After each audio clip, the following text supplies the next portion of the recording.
Hey guys, this is the Dog. Oof, I'm trying a slightly different tactic for recording this time around, stopping the recording between each episode to create new video files, which is a little more awkward, but it might end up making it easier to edit, who knows. But you guys don't really need to know the technical details, unless you're an aspiring Let's Player yourself, in which case, who knows, it might be helpful, but you'd be better off looking for an actual tutorial for that, not just trying to learn from me. I mean, if you are an aspiring Let's Player and you need help, feel free to call on me, but I don't know a whole lot about the technical stuff. I just sort of ordered the capture device, asked my friend, give a shout out to him here actually, screen name CheesePie9621, he's my friend in real life. He helped me get this setup together for this Let's Playing, and I started recording using the software that came with the capture device. Statue of a Chozo Elementor. Okay, that started sooner than I expected. Oh boy. Here we are. This is all this new enemy I've been having all this hype for. Sadly, they weren't kidding about the whole Chozo walking around like ghosts thing. Chozo Ghost is an actual enemy. Spectral entity. Look, it's an aberration instead of morphology.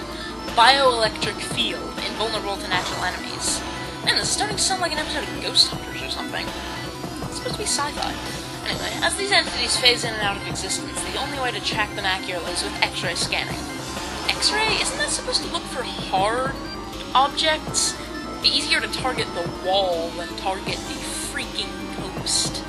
Well, I don't know, maybe X-rays have some energy-seeking ability that I don't know about because I'm not a scientist.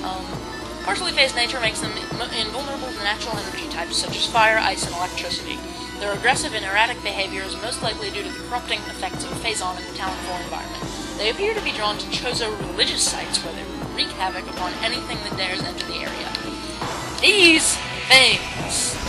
They're gonna dash around like that and make you lose your targeting. And they're invulnerable to every beam except the die. There we go! So that's like the only easy way to defeat them, is catch them in a vulnerable spot and use a super missile. So that was actually a little easier than I expected, because I was willing to use up the 5 missiles on the one enemy. But they're invulnerable to all your beams except the power beams. They're also invulnerable to regular missiles. And this is the only time in the game you will fight just one. They're going to infest this room, the furnace, the arboretum, the sun chamber, the ruined shrine, maybe the hive totem. I don't really have anything to go there later on. But they're gonna infest a whole bunch of big important rooms in the Chozo ruins and make them so annoying to try to get around in. But, and they'll appear in groups, usually of about 3. So yeah, pretty freaking irritating. But as you may have guessed by the X-ray thing, later on we're gonna get a different visor that'll make them a lot easier to track. But for now, they're really irritating. They are even when we have the better visor. Anyway, here's the statues here. Its hands are empty as if awaiting an offering. The thing is, if we go into its hands and go into Morph Ball mode, it'll do something useful. But first I'm going to scan this Chozo lore.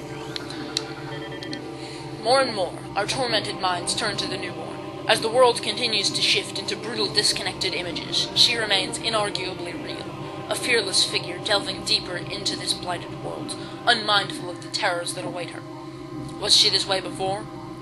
When we Chozo found her, a fledgling orphaned on a savaged planet, not salvaged, savaged, did a warrior's pulse already beat in her veins, filling her with righteous fury?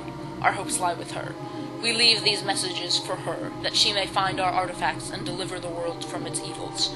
Wraiths we may be, but our reach is still long indeed. We shall fight the invaders, and the poison they would master, until the end. Well, so it looks as though the Chozo, with their weird poetic prophet crap, have predicted that we would come and left the Chozo lore specifically for us. You know, it would be a lot easier if they simply... Hello. banner text reads Hall of the Elders, okay. It would be a lot easier for us if they simply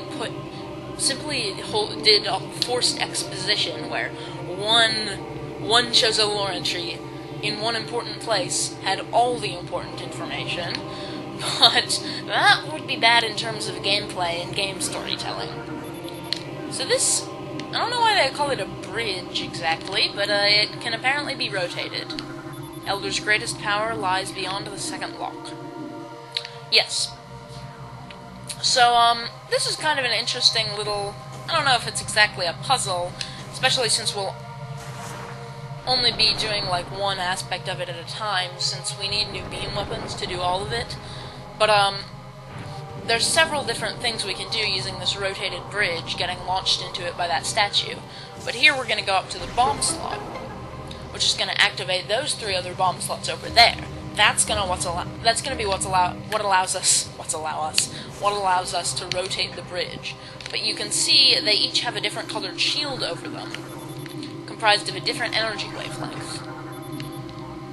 So basically, we're going to need different beams to unlock those. The only one we can unlock right now is the purple one that can be, absorb and store solar energy, but this place isn't open to the sun, so... Oh, wait. Okay, there's a hole in the roof. I'd say largely decorative. Oh, well. Still kind of cool. I mean, at least it's green. Okay, we can jump up here, or we can go in this tube down here. I don't remember exactly... Oh, that does this. Here's something you won't be seeing too often, but that honestly isn't that useful for the most part, but it's kind of handy right now. Looks just like a map station, with that little image there, but it's a missile station. It just fully recharges your missiles. Simple, handy, only like 3 in the entire game. But hey, we're back up to our max missiles, which we can see is now 90, so that's pretty cool. Anyway, let's just space jump up here, and activate this. Oh, wow. 3 different wave shots all went off to the sides. Come on. There we go. Activate that. And that is going to rotate the bridge. And make a random tube stick up in the air. A new path has been opened. Thank you for telling me that, scan visor, that I thought was French. Okay, enough about the French stuff. I don't even know why that originally came about. But it all kind of goes along with the missiles thing, which... very confusing. Very mysterious. Very mysterious.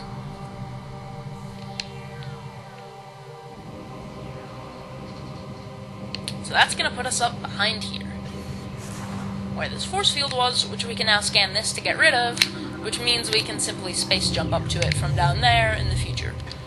Open this door.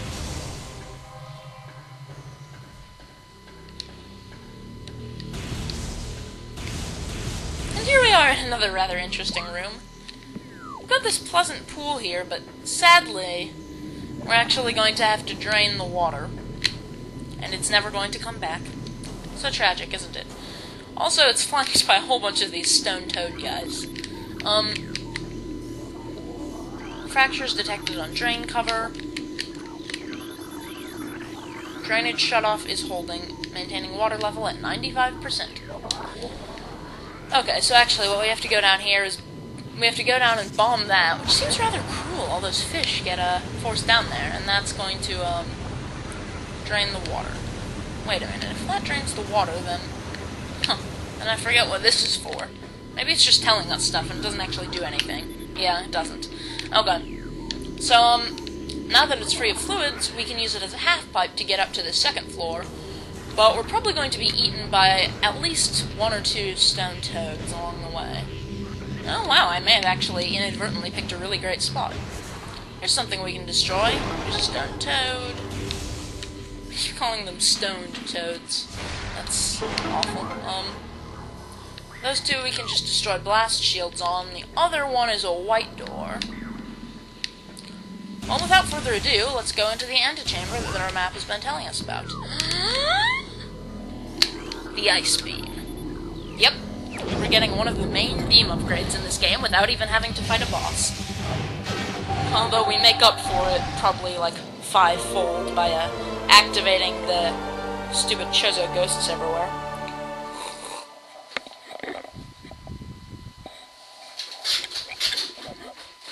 Sorry about that noise. Ice beam acquired. Press C stick down to switch to the ice beam. White doors can be opened with this weapon. Yep, we've been seeing a whole lot of these white doors. They're opened by the ice beam. The ice beam is pretty darn cool. I used to think it wasn't that great, and when I was doing my practice run, I was kind of prepared to say, oh, it's the least useful of the beams in combat, but then I realized it's actually really good. It has a slow fire rate. Its shots have no homing. So you'd think it's not that good, but the slow fire rate is made up for by the fact that it has quite a bit of power. And the especially exciting thing is its charge shots, aside from looking really freaking cool, can freeze enemies in their tracks, and a lot of enemies, once frozen, can be killed instantly with a missile. So yeah, this is pretty darn good. I'm actually going to look at this map here to make sure there's not a whole bunch of white doors in the Chozo ruins themselves that we could be opening. I don't think so. Yeah, there's nothing. But there are a lot of white doors in, like, the Magmore Caverns,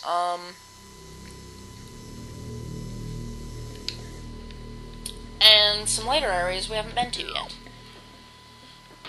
So actually, both these rooms, both this tunnel here, this leads to an elevator to a different section of the Talon Overworld. I don't know how much we can really do there yet. I'm checking the time.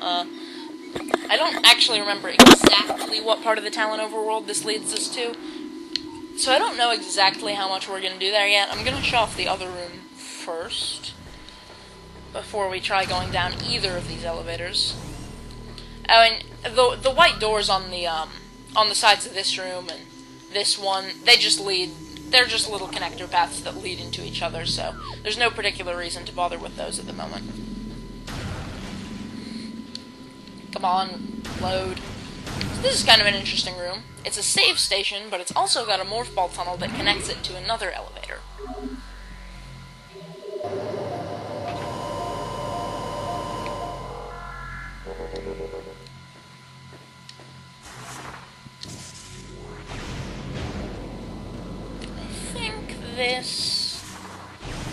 Okay, yeah, these both lead to different sections of the Talon Overworld, and I don't remember exactly where each takes us to, so I'm just gonna go down one of them, see where we end up. I have an idea, I know what we gotta do next, but I'm gonna show off something in the Talon Overworld first.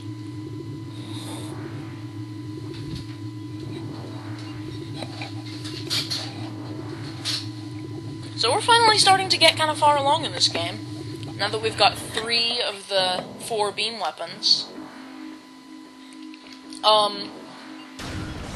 It'll be a bit before we get the last one. I mean, they're pretty spread out power-ups since they're, oh, that was lucky, since they're some of the main ones in the game. Ah, I see where we're at. I think? Yes. I just didn't bother to come through there earlier, because we can't really do anything here yet. But it's something cool that I might as well show off. Come through this little transport tunnel. I really want to say there's like a missile expansion in here, but I think I might be mistaken. Yeah, okay, it's up here. Here's some venom weed, which, wow, that was a good shot. Destroyed like half the stuff instantly. Get rid of the rest of that with another shot, come through here. Because the venom weed slows you down in addition to hurting you, so I wanted to get rid of it so it wouldn't, Wow, my stomach just growled really loudly. I haven't had anything to eat today. It's almost 10:30 in the morning. Okay. So here we are in the frigate crash site. Yep. The frigate Orpheon that we were on at the very beginning of the game actually crashed in the Talon Overworld. See, that's part of it. And there are a couple pirates here. Flying pirates. Ah, crap, I fell already. There's no way to get back up there once you fall. And I fell in the water. Brilliant. This is turning out really well. These roots, there's a missile expansion you can actually get by jumping around on these roots, but I think we can't get to it just yet. So I'm just gonna get out of the water. Arrgh. Stop shooting me. Ah. There we go. You see? The ice beam. It's hard to hit these guys with the ice beam, so it's not as useful as them, as the last beam we will get later, but at close range it's especially good. That's kind of odd. Same type of container found on the Space Pirate Research Frigate. Material seeping out from the ruptured metal is highly toxic. Analysis indicates that this may be the phazon compound the Space Pirates were using in their biological experiments. And we actually get hurt if we touch it. So yeah, if I had come through here earlier, that would actually be our first sighting of phazon. Oh wait, no, there's a blast shield on this door. Well, yeah, it still would have been. But, this room... We could actually get into the frigate itself if we hadn't fallen down there, been knocked off by that flying pirate. But check the time. Ooh, we're going a little overtime. We could actually have gone into the frigate itself if we had been more careful about falling down that waterfall area earlier. But, we weren't, so we can't get across that water right now.